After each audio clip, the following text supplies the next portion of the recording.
2020 at 6:30 p.m. If you please rise and join me in the pledge. I pledge allegiance to the flag of the United States of America and to the republic stands one nation under God, indivisible, with liberty and justice for all.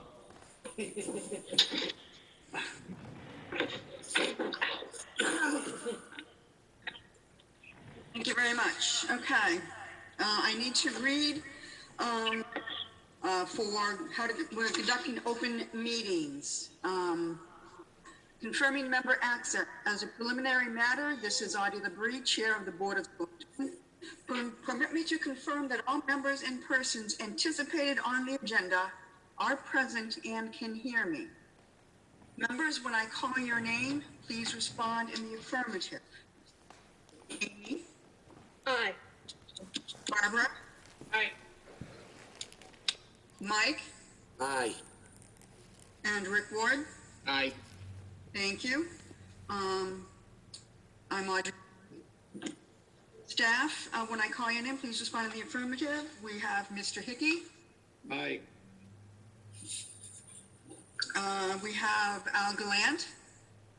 Aye. And I know we have Taylor Tower and Linda Daigle, our administrative staff as well. There are no anticipated speakers on the agenda that I'm aware of. As an introduction to remote meeting, good evening. This open meeting of the Board of Selectmen is being conducted remotely, consistent with Governor Baker's executive order of March 12, 2020, due to the current state of emergency in the Commonwealth due to the outbreak of the COVID-19 virus. In order to mitigate the transmission of the COVID-19 virus, we have been advised and directed by the Commonwealth to suspend public gatherings, and as such, the Governor's order suspends the requirements of the open meeting law to have all members in a publicly accessible physical location. Further, all members of public bodies are allowed and encouraged to participate remotely. The order, which you can find posted with agenda materials for this meeting, allows public bodies to meet entirely remotely, so long as reasonable public access is afforded so that the public can follow along with the deliberations of the meeting. Ensuring public access does not ensure public participation unless such participation is required by law. This meeting will feature public comment. This meeting, the Board of Selectmen is convened by video conference via Zoom, meeting ID number 968-4211-4751, as posted on the town's website, identifying how the public may join. Please note that this meeting is being recorded and that some attendees are participating by video conference. Accordingly, please be aware that other folks may be able to see you, and that take care not to screen share your computer. Anything that you broadcast may be captured by the recording. Supporting materials have been provided members of this body and are available on the town's website unless otherwise. The public is encouraged to follow along using the posted agenda unless I note otherwise. Business ground rules. We are now turning to the first item on the agenda. Before we do, permit me to cover some ground rules for effective and clear conduct of our business and to ensure accurate meeting minutes. I will introduce each speaker on the agenda. They conclude their remarks. The chair will go down the line of members, inviting each by name, provide any comment, questions, or motions. Please remember to mute your phone or computer when you are not speaking. Please remember to speak clearly and in a way that helps generate accurate minutes. For any response, please wait until the chair yields the floor to you and state your name before speaking. If members wish to engage in discussion with other members, please do so through the chair, taking care to identify yourself. For items with public comment, after the members have spoken, the chair will afford public comment. I will call on each name and afford a few minutes for comments. Finally, each vote taken in this meeting will be conducted by roll call vote. Is there anyone who is audio or video recording this meeting? All right, thank you. Selectmen's comments. Let's start with Mrs. Salter. Not at this time. Thank you. Mrs. Anderson? I would just like to thank everybody for their cooperation, helping us get through this difficult time. And again, thanking our first responders for everything they do. Thank you. Mr. Barbaro? Nothing at this time. Mr. Ward? Thank you, Madam Chair. Could I talk about the 2020 Federal Census? Please. Town Clerk Wendy Stevens has been in communication with the 2020 Federal Census, and it has been noted Winchendon's response rate is lacking, especially the west side of town. So I urge everyone, please either return your census form received in the mail, or you can easily go to www.my2020census.gov and complete the questionnaire online and list everyone who lives in your house as of April 1st. Your response does count and assist the town in receiving federal funding. Thank you. A couple other notes. Due to the current state of emergency with COVID-19, the municipal town election scheduled for May 4th, 2020 has been postponed. No firm date has been set. We are tentatively looking at June 15th of 2020. We encourage registered voters to apply for an early ballot to be mailed to you to protect voters and election workers from social contact. The early ballot application can be found on the town clerk's page on the town's website. Please print and complete the form and send it to the town clerk's office by mail, drop box in front of town hall, or email it to wstevens, STEVENS, @townofwinchendon.com. And as soon as the ballots are received, they will be mailed out to you if you send in your application. Also, town meeting has been postponed. It was originally scheduled for May 18th. Again, no firm date, tentative date of June 29th, 2020. State legislature has allowed municipal relief legislation, which will let us to defer due dates for real estate taxes, personal property taxes, and water and sewer bills to assist taxpayers during this challenging time. The bills that are typically due May 1st will now be due on June 1st. And the deadline to apply for exemptions on taxes has been extended from April 1st to June 1st. Additionally, interest and penalties will be waived on any property and excise tax, betterment, assessment, water, or sewer bill with a due date on or after March 10th, 2020, if payment is made by June 30th. So hopefully those extended due dates and waiving of interest will provide some relief to everyone being impacted by the emergency. Speaking of the emergency, Massachusetts Public Health Network, COVID-19 hotline. They have created a hotline. If you have need information, if you have questions, their hotline number is 1-844-968-3323, and that is a Massachusetts Public Health Network COVID-19 hotline. Last but not least, we've got a listening session planned on hazard mitigation and municipal vulnerability preparedness plan. There will be an online presentation and discussion on Thursday, April 30th at 2:00 p.m. How plan for a future with a changing climate. Weston and Simpson is hosting through the Planning and Development Department. Watch the discussion and meeting live on Zoom, or you can dial in. The Zoom meeting ID is 952-5601-0328. Password 023990. And if you didn't write that down that fast, don't worry. Information is posted on Channel 8, the cable television channel. It's on our Facebook page and also on the town's webpage. And again, just it's nice to see everyone. Hope everybody is staying safe and sane. Do we have any public comments this evening? Seeing and hearing none, we will move on. We have no public hearings, no appointments or resignations. Permit licensing, Ed Scrap Metal. This was on our agenda last time on meeting, but we had to pass over because it wasn't quite ready for us to address it. The annual renewal application is in your packet. Mr. Valancourt is seeking to add his son, Michael, to the license. Scheduled to renew on May 1st. Planning department states there are no issues. There will be some taxes that are going to be paid. I don't know if he is here this evening. There's a note that he was going to try to attend, but it doesn't look like he's here. So we have this license before us for consideration this evening. Madam Chair, Yes. it's Keith Hickey. Just to let the board know, the owner did come in and pay his past due taxes, so those have been cleaned up.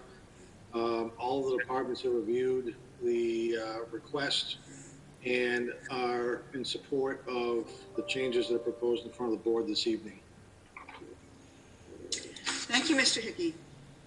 Madam Chair, Michael, Yes, Mr. Barbaro.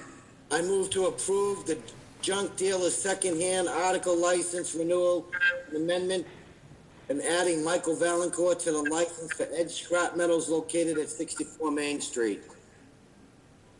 Madam Chair, Yes. it's Barbara, I'll second that. Thank you. Motion's been made and seconded to approve the license permit. All in favor, Amy, Aye. Barbara, Aye. Mike, Aye. Rick, Aye. and Audrey votes aye. So that does pass. One other under that section, underground storage tank license amendment, 234 Spring Street. They replaced the tanks, DEP, Winchester Fire Department monitoring.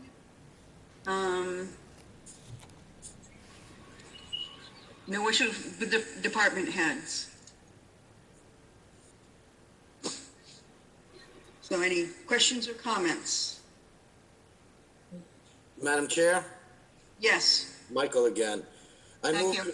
I move to approve the license amendment for the underground storage tanks at 234 Spring Street as presented this evening.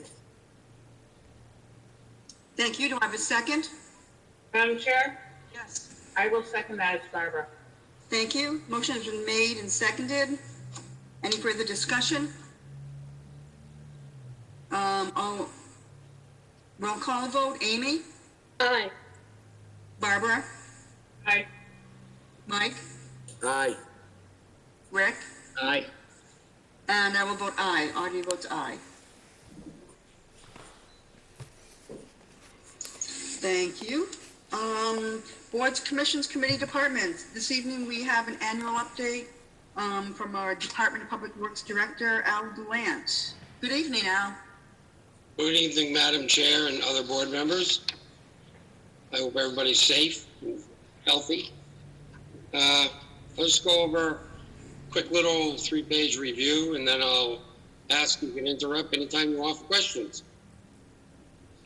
So, on our highway department, we paved a few roads.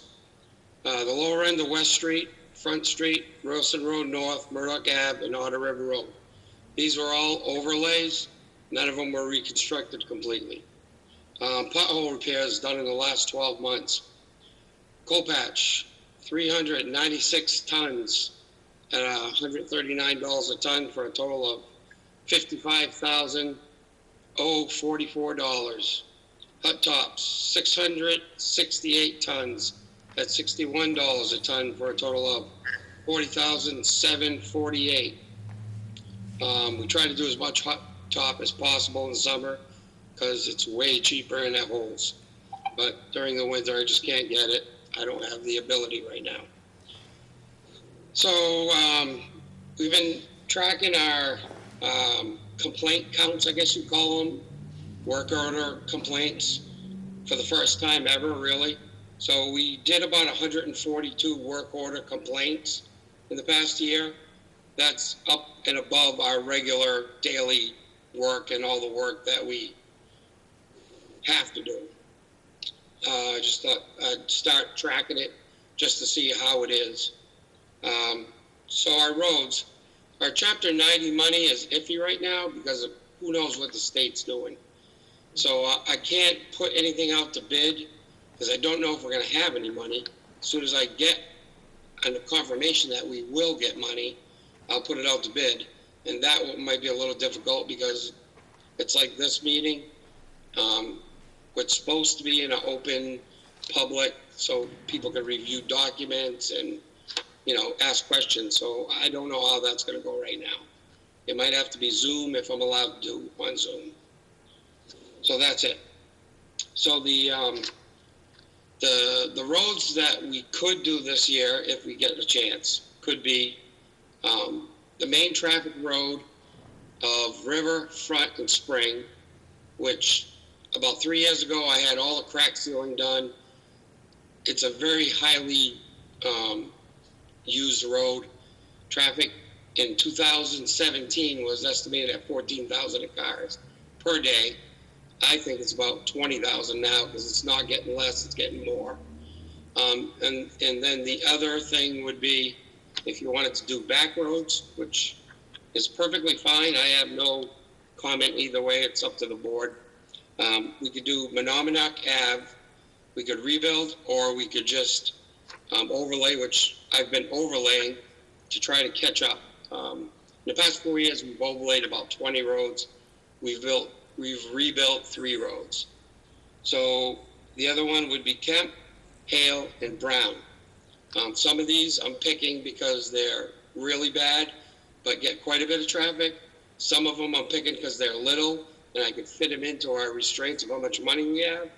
So, but if you look at the data that I provided you on your iPads, the PCI, which is the Pavement Condition Index, the lower the number, the worse the road.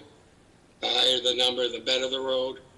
But it's a hard juggle because what I'm trying to do is juggle the most traffic that goes down a road, most houses. Like I have roads that their PCI is 18, but they have 5 houses on it and it's a dead end. So I can't justify doing those right now. So if you want, is there any questions about that section of it? Oh, okay, I'll move on.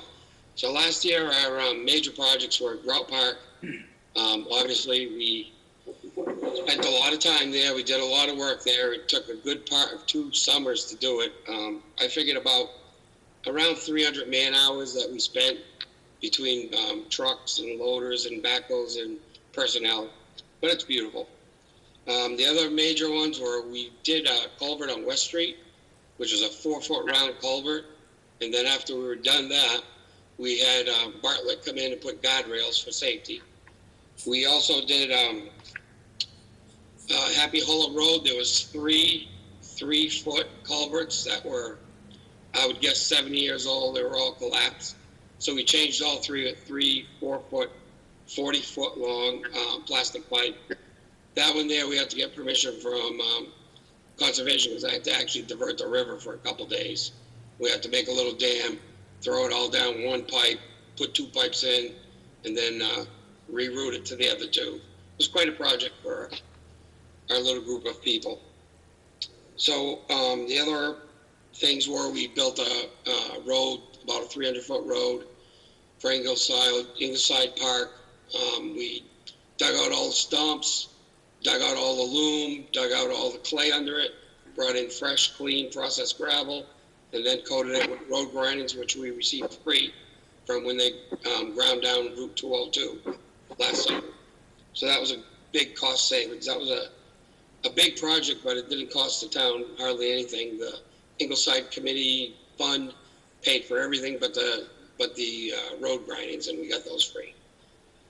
The other thing we've been doing is we been working on a tree inventory. It sounds kind of weird, but The insurance company's been asking for years to do an inventory of all our trees on the right-of-ways of our roads. So we finally got that accomplished.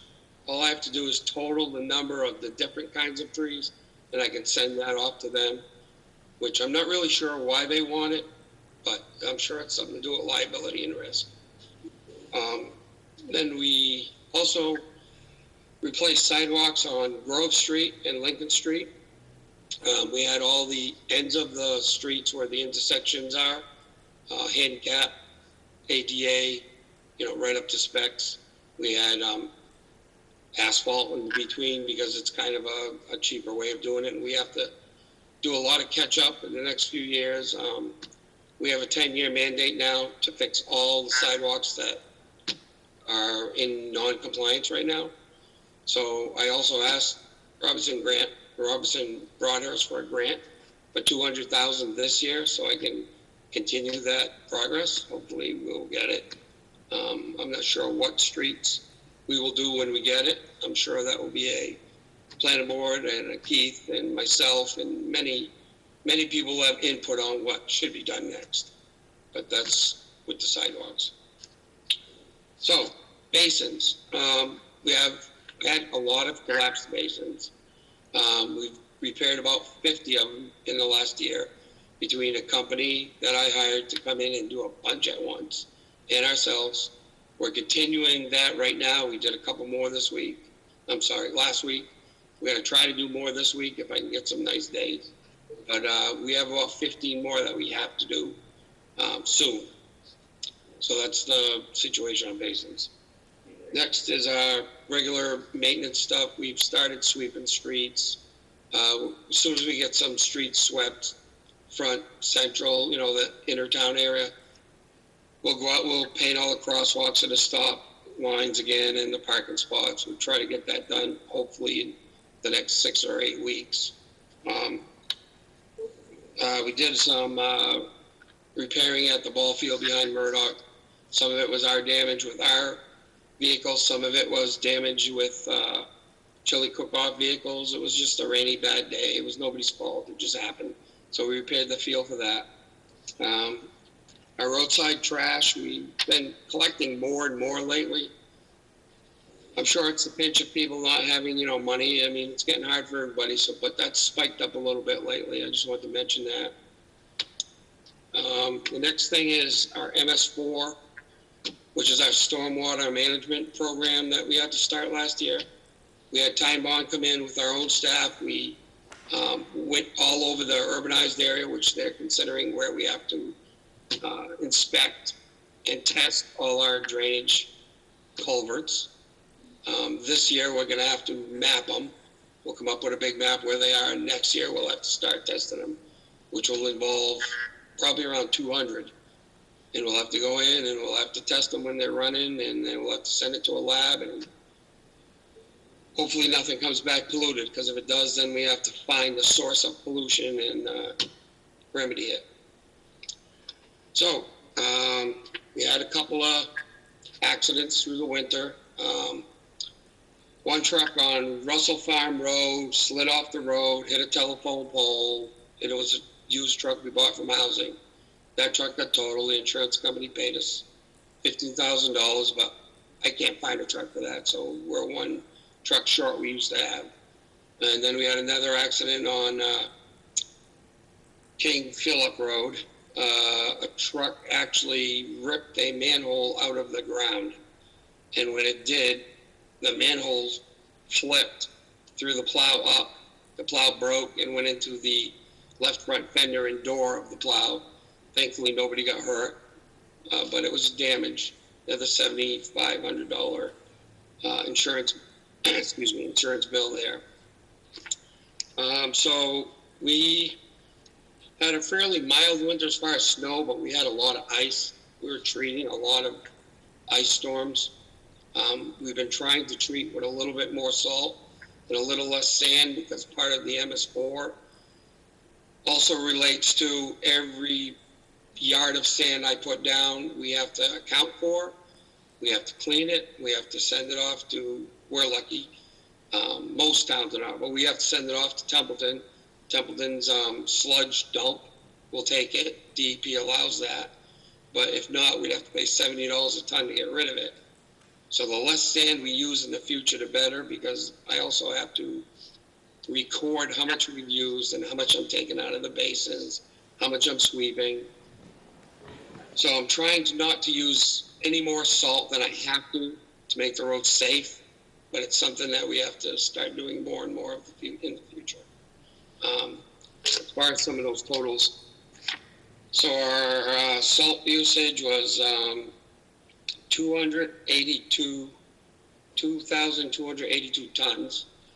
Sand and salt mix was 1,862 tons. The good news about that is I have about 600 tons in the salt shed right now. So I went about $10,000 over on our allotted snow and ice budget. But we have probably close to $50,000 worth of materials for next year. And the reasoning behind keeping it full after every storm was it's not going to be cheaper next year. I was trying to build a little bank account because, we're getting it really cheap this year. I don't plan on that every year. So that was the reason why, instead of letting it empty in the spring, which sometimes I do, I try to keep it full. Next, transfer station.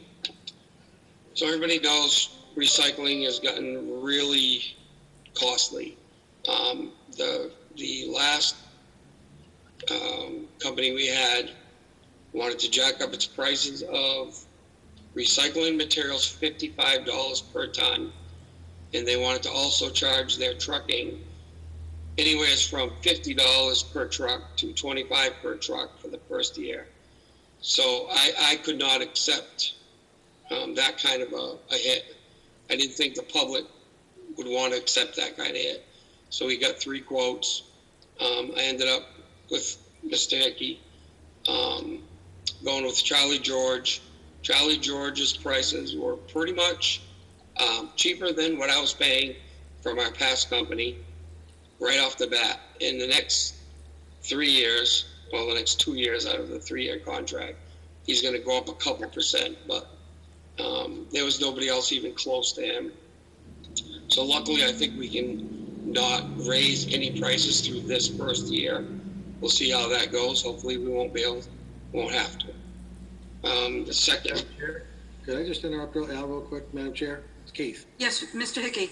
I just want to add to the comment about the new company we have at the transfer station. That company has been used by the town of Athol for a number of years. We've had some really good recommendations back on that particular company. So we didn't just go with the cheapest company. We also wanted to make sure they were going to service our transfer station and do a job for us. And by all accounts, from all the reference checks that we made, they certainly have a very good reputation, and people are very satisfied with it.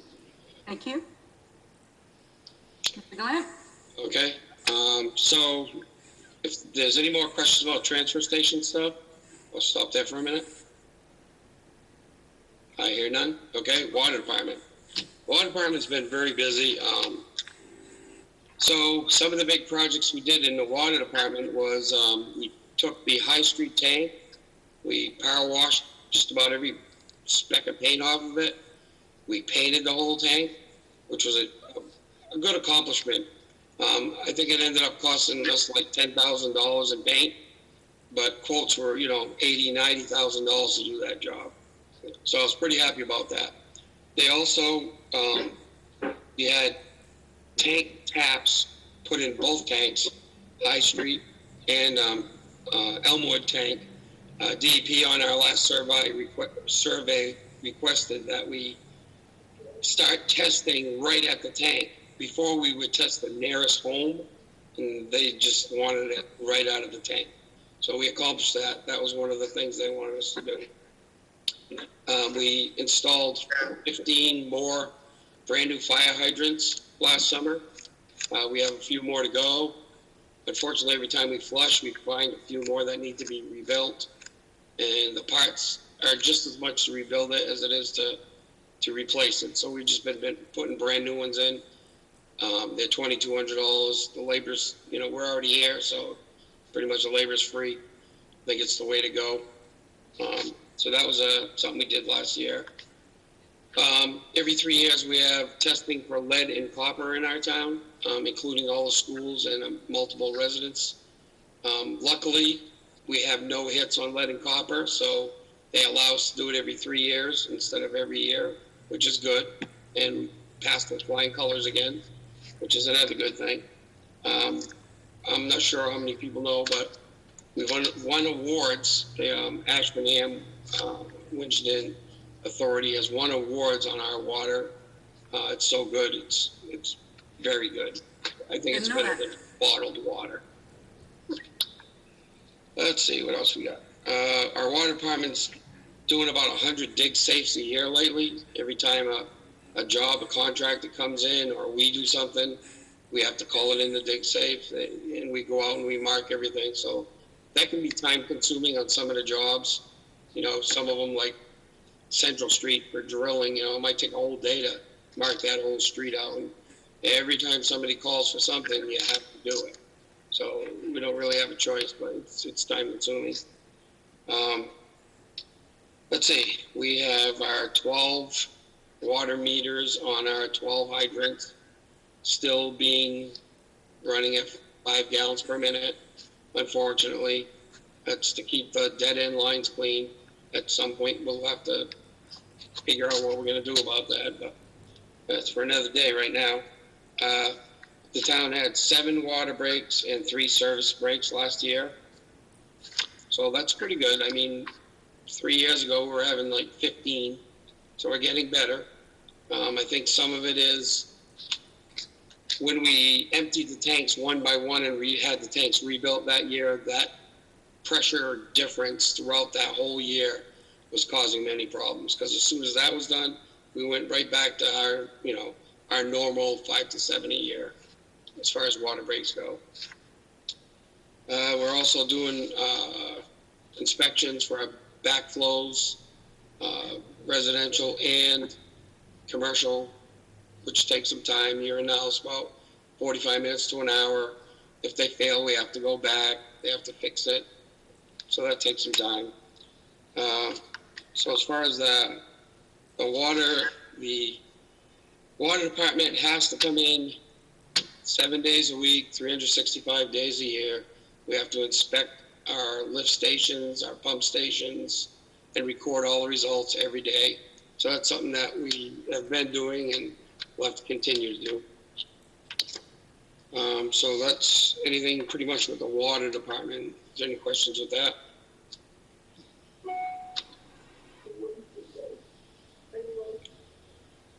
I hear none. Okay, I'll move on to the treatment plant. So the treatment plant, our first full year of Veolia just finished in February. It was a very good year. They proved that we made the right decision. They've rebuilt some pumps that were really, I didn't realize how bad they were, but they were bad. 2 big ones. The main primary sludge pumps and the operation pumps that pump it around the plant. They've painted and cleaned and, they're really on the ball. I'm really impressed on what they do. They're constantly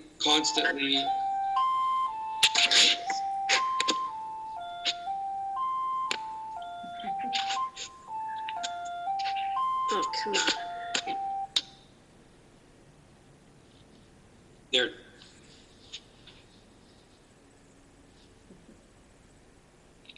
Okay. Madam Chair, Al again. Yes, thank So you. they're constantly keeping me updated on what they're changing. We have quarterly meetings. They're giving me their monthly reports. We've not even come close to going over limits on our permits, which a couple of years ago we were doing it 2 or 3 times a year. So we not got 1 hit in the whole year. So I'm really happy. I think Mr. Hickey's really happy too on what's going on down there. It's just wonderful. We've saved, the town itself has saved over $50,000 just in the water bill. They ended up putting 2 pumps online that recirculate the water through the plant instead of continually dumping fresh water in the plant. Good in some ways, saving the town 50 grand a year. Bad in others, it was $50,000 that we didn't collect for the water department. So depends how you look at it, but in my eyes, you're not paying $50,000 a year for water anymore for that plant. We've replaced all the LED lights at the plant. We always have 1 or 2 lights, outside lights on, because they're expensive. They're the old fashioned.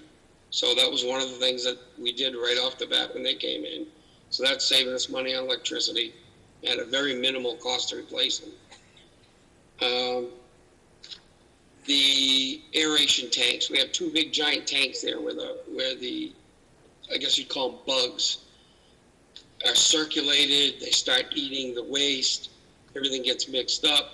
Well, there's motors, stainless steel motors that should have been in those tanks that never were in those tanks. So they now got those operational with the correct valving to control the correct air going into them also.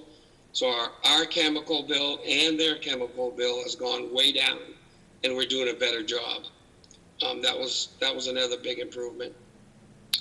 I think that's about it for the waste treatment plant right now. So our I&I this year, I'd hope to do the High Street area, which came up to the highest flows on rainy days. We put 7 flow meters in different areas in town, and that one there came up with the, if it rained, it tripled in flow into the sewer system. So we'd like to camera it, find out if we have broken pipes in it, find out if we have sump pumps running in it, whatever there is to find, we're going to find. Hopefully we're going to do that soon. There's some money in the account for it right now, and it's something that I have to do. I mean, we're mandated to start working on the I&I in this town. And that will also save, if we can fix it, a lot of chemicals and electricity and everything else, because if the plant, runs at half capacity, that's a good thing. So next, is there anything on the treatment plant? Oh, okay, so next, cemetery department. Cemetery department is, I gotta be honest, it's gonna be a little tough this summer because we just keep getting more and more work, and we still only have 2 full-timers. And I'm not saying this to, knock anybody, but one of our full-timers has 8 weeks off a year. So that makes it really tough because they like to take it in the summer. So that means I have to try to put highway people in the cemetery in the summer, which makes it even harder for me because it's hard enough to try to keep the roads and the drainage basins and everything going that I have to go without putting people into the cemetery. So I just want to, ask the people of the town, please bear with me this summer. It looks like we're not out there cutting the grass, but we're out there all the time. We're trying to do the best we can at that. With our new parks and our new bike paths, there's times that and I'll be honest, the bike path from Grout Park to Gardner Way, it's 2.5 miles long, and it's going to be hard to try to keep that mowed. Last year I sent mows out maybe twice on it, but it's just what it is. I just run out of time. And so in the winter, the cemetery department, those 2 guys, they do a plow route. They each have a plow route. And then after their plow route, then they have to go out and plow or snow blow sidewalks and sand or salt them. So they're here late after most of the other people are gone. So there's about 16 miles of sidewalks that we have to do right now. So I ask the public, please bear with me on that also. Thank you. Some of the projects that I have going, the big ones are, we received some grant money from the state for Whitney Pond Dam. We've been working on that. We hired an engineering firm. What we'd like to do is we'd like to rip all the trees out of both sides of the dam on the side of the lake. We'd like to put geocloth and riprap on it to make it more stable. We'd also, we'd like to improve the spillway. We don't have the money for that right now, but If we can just get the riprap and the geocloth done and the tree and the vegetation removed, I could go from a high hazard dam pour to a high hazard dam fair, which would go from every 6-month inspection at $2,200 to every 2-year inspection at $2,200. So we're working pretty diligently on that. The hiccup on that one is Mass Electric sold land to National Grid that's on the spillway. We've had all our permits in place, all our engineering done for the last year. National Grid Real Estate Department is holding us up on a permit to just go on their land and clean it up. I don't know why they're taking so long, but I hope I can get this done soon so I can get the money, distributed to contractors and start that work. I'd really like to see that cleaned up and started. So when the state, this DCR, emails me all the time asking where we're at with that project, and the answer always is National Grid's still holding us up. So the bridge, we also have a bridge project coming up on Robbins Road. I think that one's going along good. We really haven't had any problems. It's designed. It's currently at the state for the state approval. As soon as I get the state approval for it, we can put it out to bid. So that's going pretty good. When that does start, it'll be about a year where we'll have to have some detours for that bridge. But that bridge is in very poor condition and we really need it badly. And the last thing is the street lights. The street light project went out pretty good. We went from approximately 250 street lights on to over 500. Our bill went from $58,000 a year to right around $20,000 a year. So the extra money is paying for the bond free. Basically, we're paying the same amount every year. It's just going to be a 3 to 4 year period. The bond will be paid, and then we'll be saving the town close to $40,000 a year, and we have twice as many lights are on. So that's pretty much my report for tonight. If anybody has any comments or questions, I'd be happy to answer it for you. Thank you, Mr. Gallant. Any comments or questions from the board? Madam Chair? Yes, Mr. Barbaro. Al, I want to thank you and your department for a small department and being short-handed most of the winter and most of the year, obviously, through injuries and whatnot. You guys have carried yourself professional and were able to maintain the town roads as best you can, but they were always open and plowed and sanded. I also like to commend you for starting a second shift during the winter. I think that made a difference for your crew as far as being able to have them out later without running into massive overtime. It did show that the trucks were running and you could see them all the time. And I think that did help maintain the roads a little bit better this year. Thank you very much, Mr. Barrow. Thank you. Anything else from any other member? Madam Chair? Yes, Mr. Ward. Yes, first of all, I'd like to thank Mr. Gallant for giving us this comprehensive report. I think, unfortunately, a lot of folks in town, when they think of DPW, they just think of roads. And there's so much more that the DPW does, and it is not one of the heavily staffed departments. So kudos for what they've done, and thanks, Al, for giving us this information. Thank you, Mr. Ward. Madam Chair?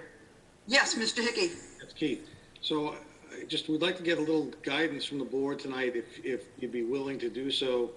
At the beginning of the report, Al mentioned that we've got a couple different options to pave roads this summer. Once we finally receive whatever our state funding is going to be, the first would be to pave some of the main roads in town. And then the second option would be to pave, Menominee Ave, Camp Hale, and Brown.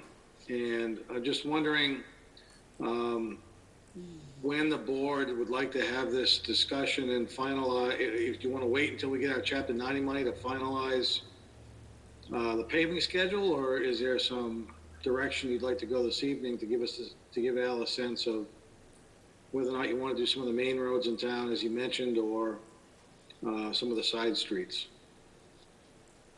Thank you, Mr. Hickey. Comments from the board? Madam Chair? Mr. Barbaro? Thank you. As far as the main roads in town, there's going to be an infrastructure bond going through the federal government. And that's what I would call a shovel-ready project. They're probably more apt to fund main roads than side roads. And if the board is, interested in that, I think that's where I'd like to see more of those side roads done than one main road. Because I think this bond will be coming through because the government's going to try to jumpstart the economy. And part of that's going to be through infrastructure repair. And with the main road being a heavily trafficked road, I think we have better odds of getting funding from that, from the feds, which would run through the state, obviously. But there'll be more funds available to do those type of road work versus back roads. Thank you. Anything else? Questions, comments from the board? Madam Chair? Yes, Mrs. Anderson. I would like to say first, I would like to see, especially Menominee Road, needs to be paved really, really badly. Because that's a lot of times the shortcut to get over to Ashby and Townsend area. And so it is heavily traveled, even though it's a back road and it is in bad shape. The other thing I think I was curious about is to ask Al if he does like professional development to try to mitigate some of these accidents that we seem to have every year. I'm sorry, professional development? Mm-hmm. Such as, I have a street scan. I don't do accident. That's more of the police department. If I could, Madam Chair. Yes, Mr. Hickey. Alex, I think what Select Person Anderson's asking is with the accidents that we have, do we provide training so the same types of accidents don't happen in the future? People are trained to see. Personnel accidents. Their travel. Mm-hmm. Yes, we do train. We have multiple trainings. We have tailgate trainings. If you pull my guys over and ask them how many times they've been trained the past couple of years, they'll probably bore you for a while.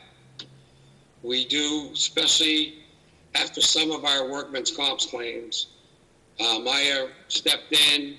The state's actually stepped in for our major industrial accident claims, and I have to do probably 100 pages worth of trainings in a very short amount of time. So the answer to that is yes. If I could just add to that one more time, Audrey, Mr. Hickey?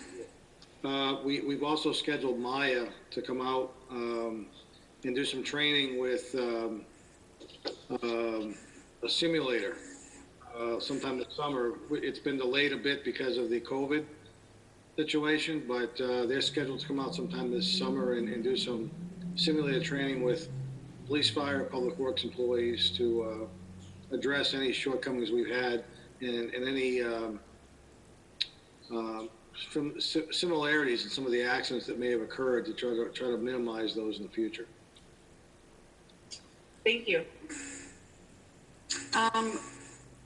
Mr. Hickey, now did we answer your question about roads?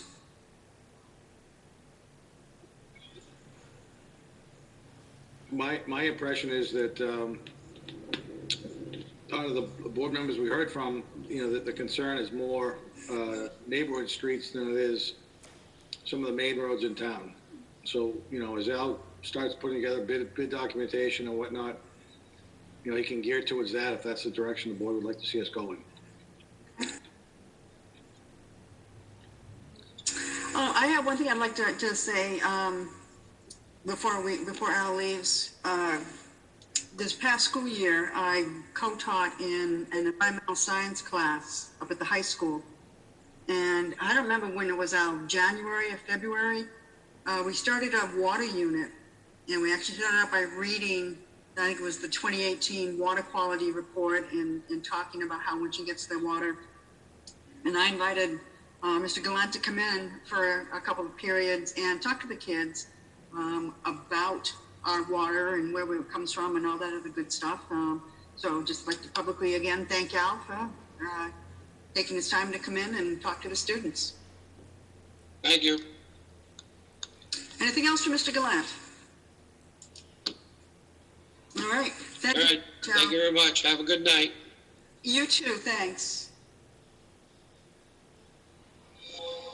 All right, under new business, first up, we have a discharge of housing rehab mortgage, 8 Baldwinville Straight Road.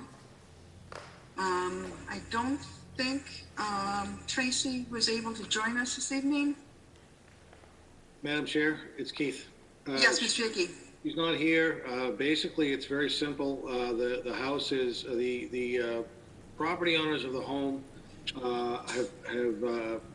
will be selling the house. They'll be closing on the property later this week.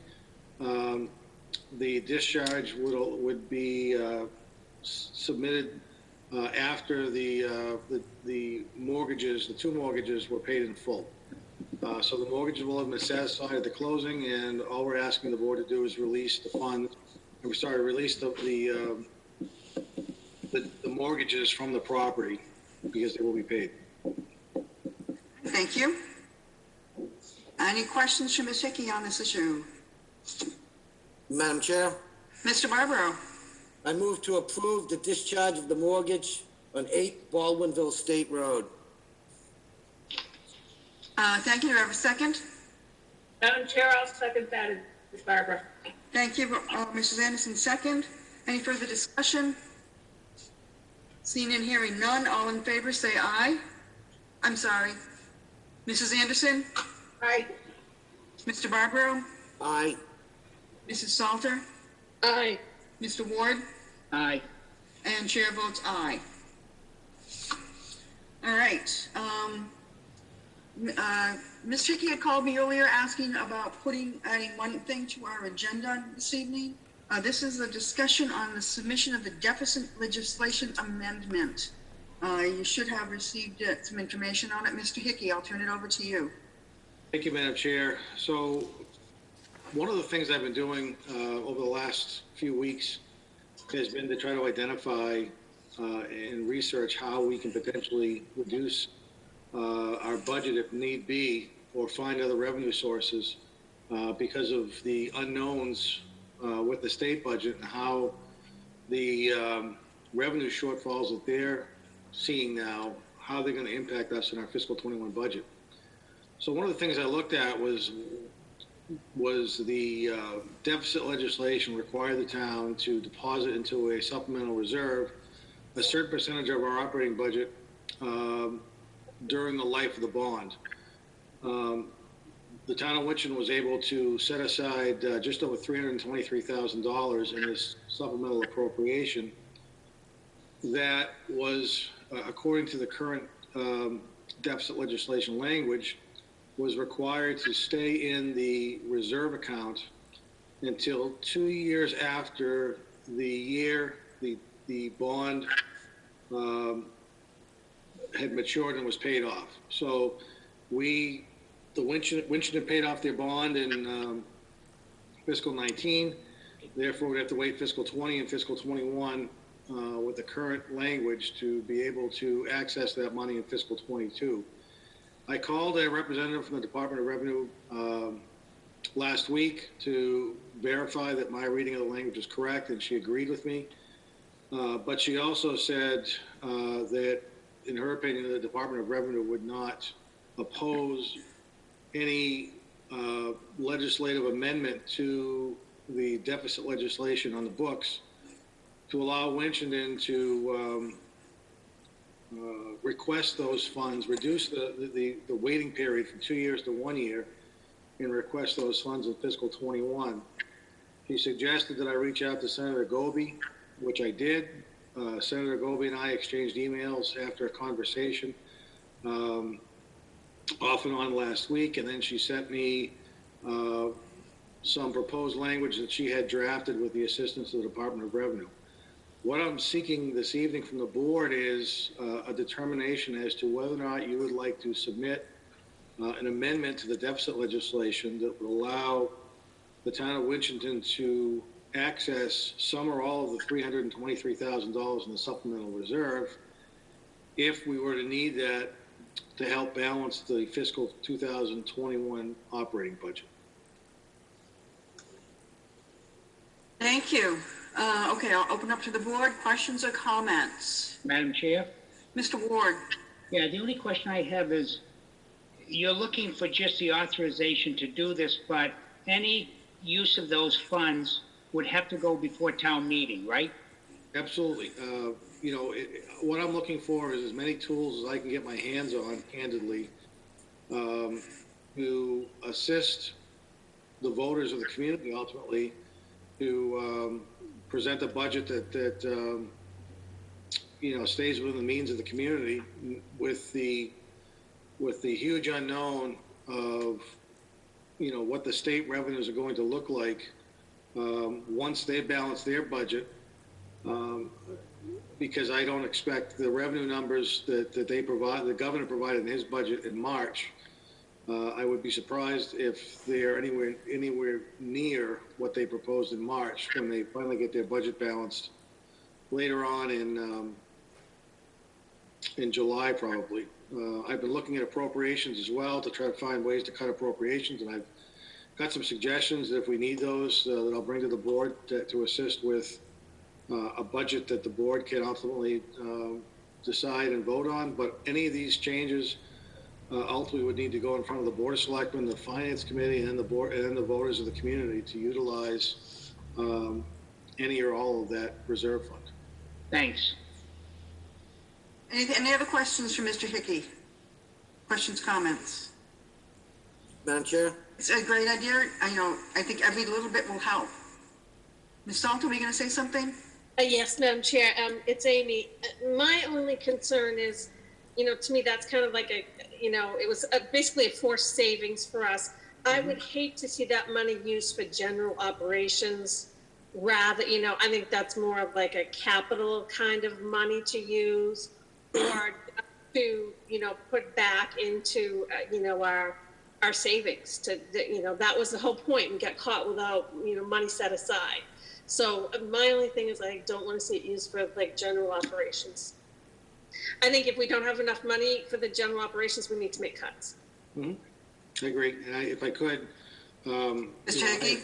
I had hoped to use the supplemental reserve for either OPEB, deposit of the OPEB account, or even into stabilization.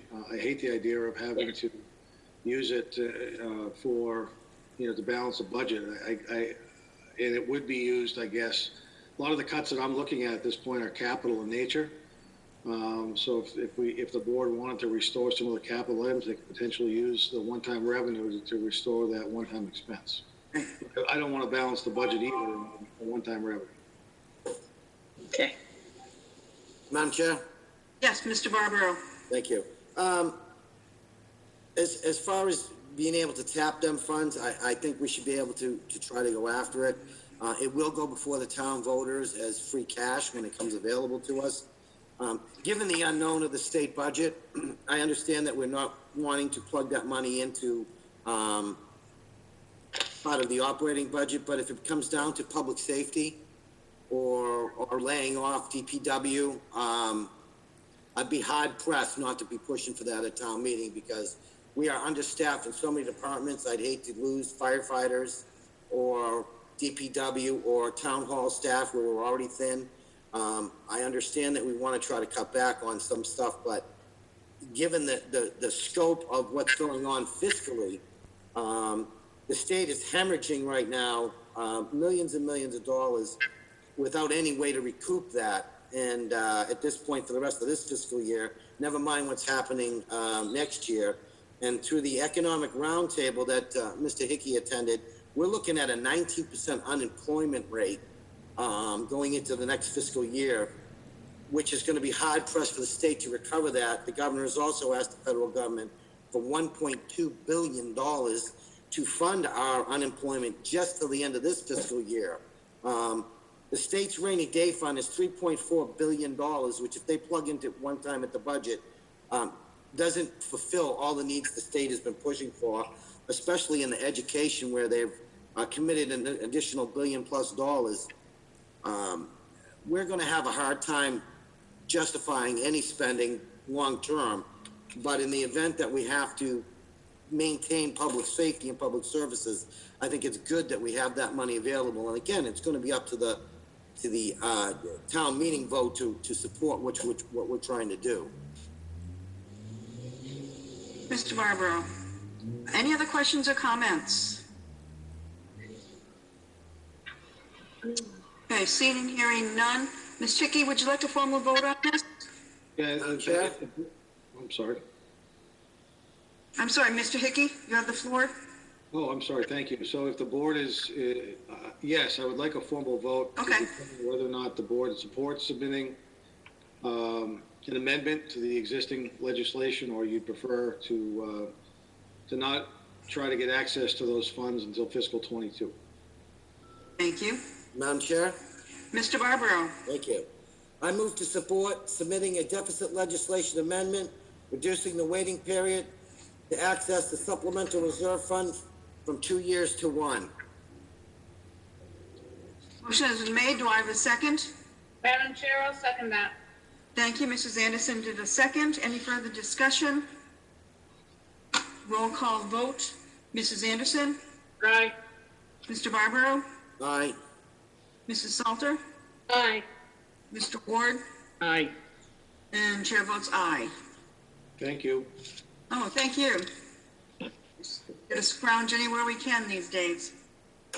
Next up, Ms. Hickey, you're on. Town Manager's Report. Thank you very much. The town was notified last week by our insurance carrier, Maya, that because we've had a couple of honestly very poor years claims-wise with our property liability insurance, that they've increased our deductible from $5,000 to $10,000 a year. Those claims were primarily in fiscal 19. We had about a $500,000 claim for an oil spill beyond the Public Works Department. In fiscal 17, we had a couple of damaged plows. The wastewater treatment plant was struck by lightning, which has since been resolved, and lightning strike will no longer cause the same damage it did in 2017. But because of these claims, they are requiring all communities that have had some large losses to increase their deductible from $5,000 to $10,000. So we'll have to be very careful with how we operate moving forward to try to get that back down to a $5,000 number in 2 or 3 years. We talked about the deficit legislation modification. I appreciate that. The board was aware, I think, that we had a couple of public works employees who were injured over the last few weeks. 2 of those employees have returned to work full time. Just want to make the board aware that the planning board voted last week to not hold Zoom meetings when discussing whether or not to hold public hearings for marijuana-related applications. There's a retail marijuana facility that has received a conditional approval from the CCC. The planning board has to hold a public hearing for the site plan review. The planning board has decided, at least at this point, to hold off on holding the public hearing and delay the opening of that, or delay the consideration, I guess, of the site plan and potential opening of the retail marijuana facility until the requirement to hold meetings electronically goes away. And then some department heads and I have participated, or will be this week, in a FEMA discussion regarding the COVID-19 emergency disaster declaration. That we're talking about what's going to be included, what's not going to be included, how to prepare the documents, application procedures, and things of that nature. So when we do have the ability to apply for reimbursement for COVID-related expenses, we're able to identify and apply for the greatest amount possible. And then my last comment, the board voted in a couple of previous meetings to table a discussion on finalizing the town elections and town meeting. And they wanted to hold off until tonight's meeting to do so, along with the senior center repairs. And I didn't put it on the agenda tonight because, at least in my mind, there's been no real clarity as to whether or not holding the town meeting and the elections in June and having a warrant article at the town meeting for the senior center. The issues surrounding those have been clarified at all. I think the concern was the state budget and what the impact of the state budget is going to have. And that hasn't, at least at this point, been clarified. I'd like to put it on, at least tentatively, on the May 11th agenda, so the board can decide whether they want to table that or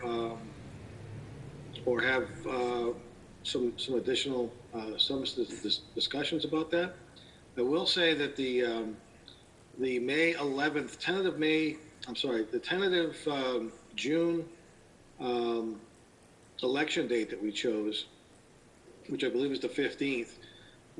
If the town wants to have it on the 15th, because of some deadlines that are coming up, the board may want to make a decision on the election, what date the elections are going to be in June, so we can meet the deadlines for having an election in June. We have no opposing. Everybody's running unopposed. There's not a lot of controversial things on the agenda, on the ballot. People have the ability to early vote if they want to do that, or vote by absentee if they choose to do it that way as well. So I don't know that holding up the election is really necessary at this point, but I wanted to raise it tonight to give the board a couple of weeks to consider whether or not you want to look to a different date or whether or not you want to remain at June 15th for at least the elections. And the town meeting we can decide on at a later date. And I'd be happy to answer any questions or take any additional guidance that anybody has this evening. Thank you, Mr. Hickey. Any questions or comments on the town manager's report? Madam Chair, Yes, Mrs. Anderson. if I might, just going back to the elections, what does the town clerk recommend? I think right now I'm scared to ask people to come out and vote like we normally do. It's a real concern. There's no question. Mr. Hickey? I'm sorry. I apologize. It's a real concern. I spoke to the clerk today. I think she's in support of having the elections on the 15th of June. What she is suggesting, because we expect a larger than normal turnout for either early voting or absentee ballots, and a lesser turnout for people voting in person, to maybe reduce the number of hours the polls are open from 8 to 8 to some lesser number, just because it's going to reduce the potential of infection. And again, I don't expect a huge number of people going in person. So we were going to look at that over the next couple of weeks and determine what we should recommend, and honestly, if the Board of Selectmen have the authority to change the hours of the election. I'm not sure if it's a procedure or a bylaw at this point, but I've got to find that and determine whether or not the board has the authority to do so. And if you do, then we'll bring a recommendation forward for your consideration, and we'll go with whatever decision you make. Thank you. Anything further for the town manager? Madam Chair, Yes, Mr. Barbaro. the governor is supposed to be letting us know what the plan going forward is, whether he is going to extend the stay-at-home order for the next week or two after the expiration date. At that point, they're going to start working on easing restrictions, following the CDC and the federal government's formula that they have. So I would really like to hold off, doing anything until May 11th. That would still give us time to set the election, because at that point we'll have better guidance from the state as far as where they think we're going, as far as being able to return to some sort of easing of restrictions. And I'm sure that no matter when we go out to vote this year, it's going to be a lot different. And the election in November is going to be a lot different also on how we handle that. But I'd like to just hold off till the 11th. That way get more clarity from the state as far as where they're going and what they're thinking as far as easing restrictions go of how many people can be allowed in the building at one time. If we have an election now, you can only let X amount of people in the building. You know, that means we have people standing outside. I'd like a little more guidance from the state. Okay, yep. All right, so we're gonna hold off. Keith, if you would put that on our May 11th agenda, please. We'll do that. Thank you. Anything further? No, ma'am.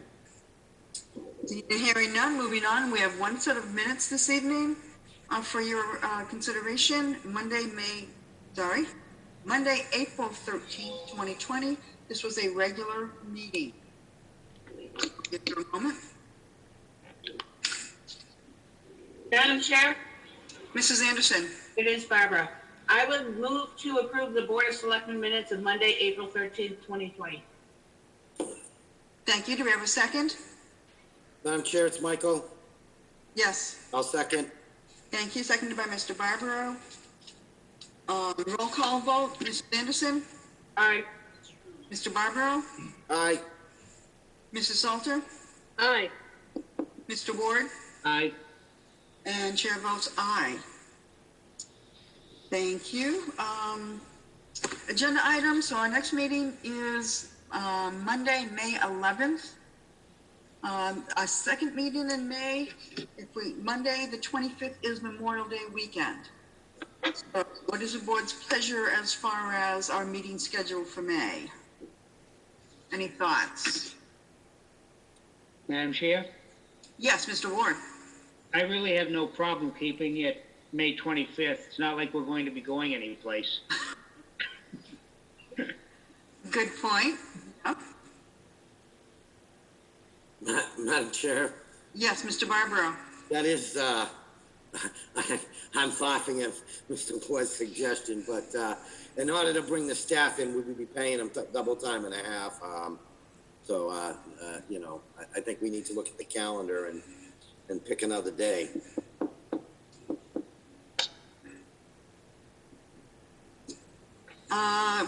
Well, we're meeting on the 11th, 2 weeks from tonight. If we go out 3 weeks, that would be June 1st. And then our regular meeting would be the 8th, or do we want to see if we can move it to a different night? Madam Chair, Yes, Mrs. Johnson. I really have no schedule, and I don't think many of us do. So there's not much we can do right now, except have meetings whenever you choose. I'm sorry, Whatever it's convenient for Mr. Hickey. Madam Chair, the only Mr. Hickey, yes.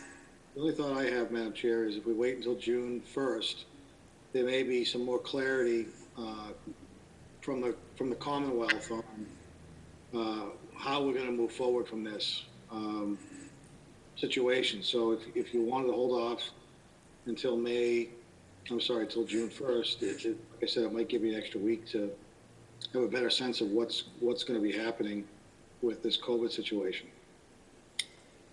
Thank you. So the suggestion is for May, we meet on the 11th. And then our next meeting after that would be Monday, June 1st. Any other thoughts or comments?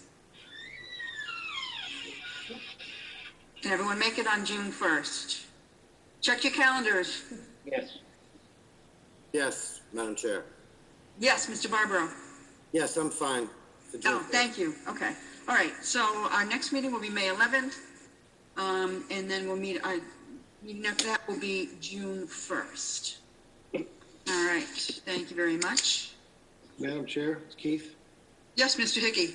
I just have one thing that I should have mentioned a little bit earlier. I'm wondering if the board would grant me the authority to sign some of the permits that have been approved by the board, rather than having board members either come to the office building or go to the police dispatch to sign those.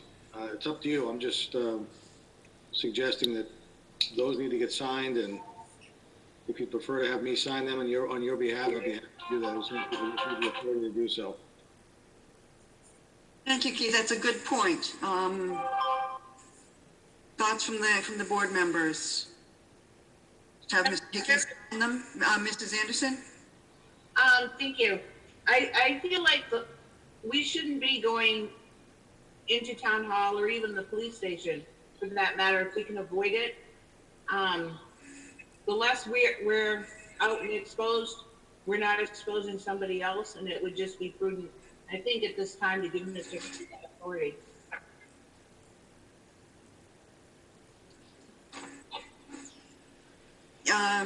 Would that be a motion, Barbara? Would you make that motion, please? I would like to make a motion to give Mr. Hickey the authority. Oh, she just froze. It's a good picture, though. Madam Chair, Yes, Mr. Barbaro. let me see if I can help you out. I'd like to make a motion that Mr. Hickey be able to sign the documents needed to move the town forward, whether it's for permits or whatnot.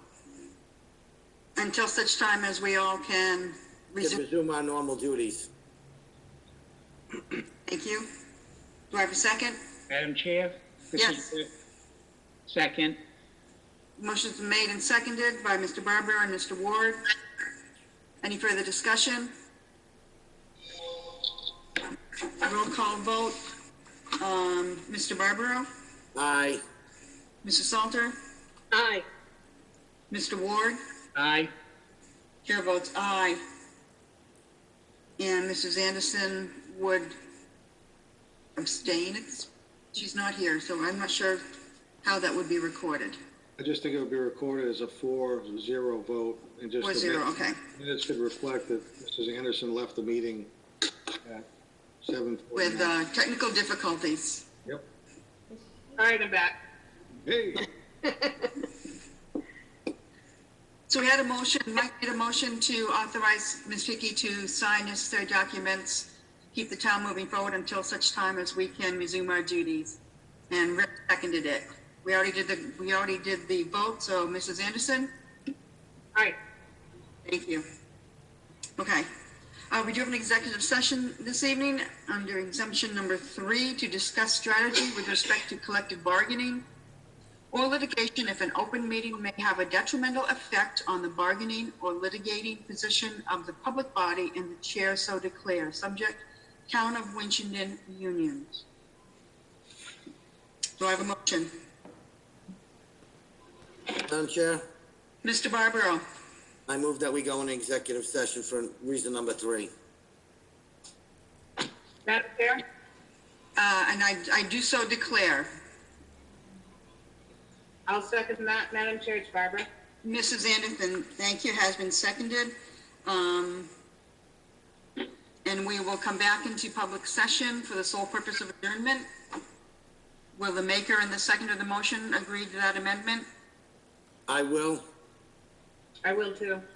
Thank you very much. Roll call vote, Mrs. Anderson, Aye. Mr. Barbaro, Aye. Mrs. Salter, Aye. Mr. Ward, Aye. chair votes aye. It is 7:48. You did receive a separate Zoom invitation for the executive session, so I will see you there. Thank you. We are now in executive session.